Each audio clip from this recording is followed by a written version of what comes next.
Мурда ар биринин өзүнчө мыйзамы болуп келген Ички иштер министрлигинин УКМК жазаларды аткаруу, экономикалык кылмыштарга каршы күрөшүү кызматтарын, бажы жана прокуратура сыяктуу бардык күч түзүмдөрүн эми бир жобо бириктирет. Жаңы иштелип чыккан укук коргоо органдарында кызмат өтөө жөнүндөгү мыйзам долбоорунда укук коргоо органдары кайсы учурда атайын каражаттарды, курал-жарактарды жана көчүрмөн техниканы күчтүү колдоно алары такталууда. Башкача айтканда, митинг, пикеттерде, жүрүштөрдө өткөрүүдө коомдук тартип бузулуп, транспорттун ишине тоскоолдук жаралсагана атайын каражаттар колдонулат.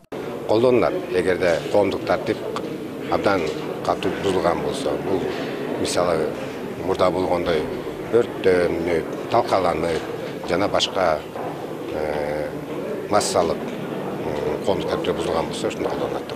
Специальным средствам относятся дубинки, наручники, щиты, каски и так далее. Мыйзамга ылайык кээ бир учурларда мисалы согуштук аракеттерге ачык чакыруу, бирөөнүн укугун басмырлаган ар кандай мүнөздөгү билдирүүлөр, конституциялык түзүлүштү кулатууга чакырык болгон митингдин жүрүшүнө тартип сакчылары бөгөт коюп же аралаша алат. Бирок ошол эле убакта митингдин катышуучулары тарабынан коомдук тартипке коркунуч жаралганда, укук коргоо органдары аларды таркаткандан кийин өздөрүнүн аракетин туура же туура эмес болгонуна баа берүү үчүн сотко арыз менен кайрылуулары керек экен. В марте 2017 года 17 мартта Садыр Жапаровдун тарапташтарын Улуттук коопсуздук комитетинин алдында кууп таркатышты. Анда Ички иштер министрлиги тарабынан атайын техника пайдаланды. Көчүрмөн ыкмалар колдонулду. 5 сутканын ичинде көптөр кармалды. Кээ бирине кылмыш иши козголду. Кармалгандардын экөө видеодон көрүнүп тургандай жөн эле сабалган. Адамдарды сабабай, башка ыкмаларды да колдонсо болмок. Тилекке каршы ага жол берген милиция кызматкерлеринин бирине дагы кылмыш иши ачылган жок. Кызмат адамдарынын бири да жоопкерчиликке тартылбай калып калды.